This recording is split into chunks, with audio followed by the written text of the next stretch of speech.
Today, I'm going to show you guys how to improve your hamstring flexibility instantly. Chances are that at some point in your life, you've noticed that you've got some tightness or stiffness somewhere in your body, and you've been told that you need to stretch.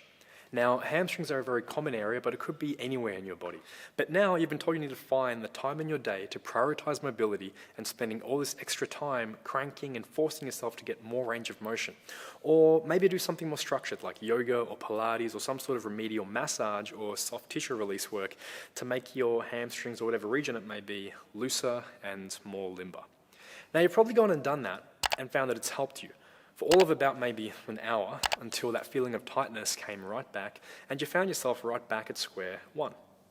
Then you've probably been told that you need to just do it more so your body maintains that length and mobility that you've created in the hamstrings or whatever it may be.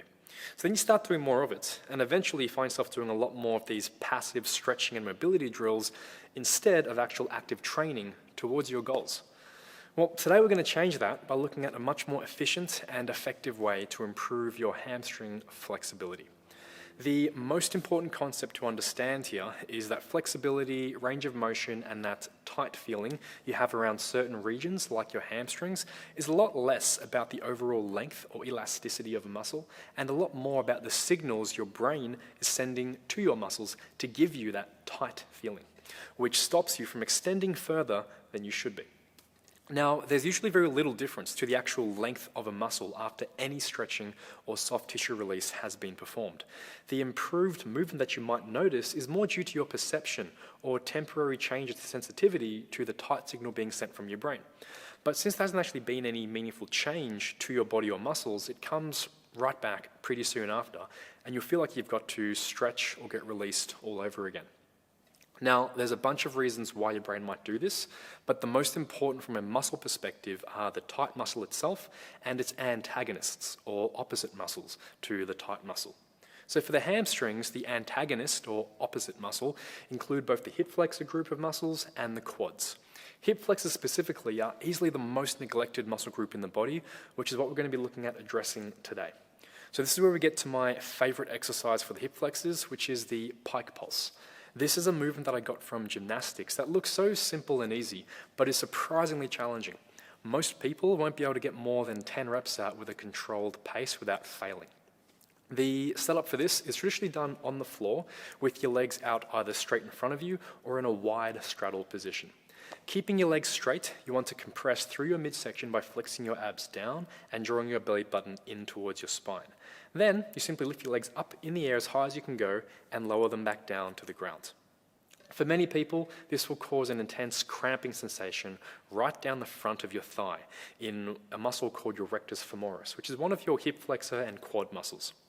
This is not the goal of the exercise and is more indicative of you reaching your end range for hip flexion and jamming tissue together.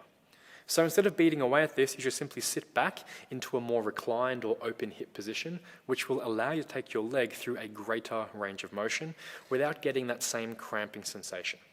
Don't be surprised if you have to lay all the way back on the ground initially and find you can only lift your leg maybe halfway up and down under control. I also like to start with just one leg at a time if this is your first time doing it, as it allows you to stabilize your pelvis and hips with your opposite leg. Now, over time, as your strength and capacity improves, you will be able to progress yourself into a more upright, compressed position. And by this point, you'll notice that your hamstring flexibility has improved significantly. But before then, if you want to try it for yourself, just do 10 reps on one side only, and you'll feel the differences side to side by doing a basic forward fold immediately after. The goal here is to be able to perform 3 sets of 15 reps per side and gradually increase the difficulty by compressing your torso up higher and even looking at adding in extra weight in the future as well.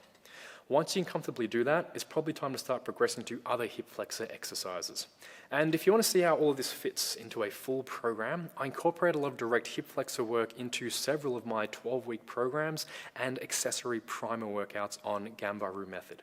My program prep was specifically designed to get you moving and feeling better, not through endless static stretching, but through actively training weak and untrained muscles, positions, and ranges of motion, such as the hip flexors. I'll leave a link in the description below for an all-access 7-day free trial so you can try everything out. So there you go, guys. Hope you found this tip useful. Give it a shot and let me know your results in the comments section below, and I'll see you all next time.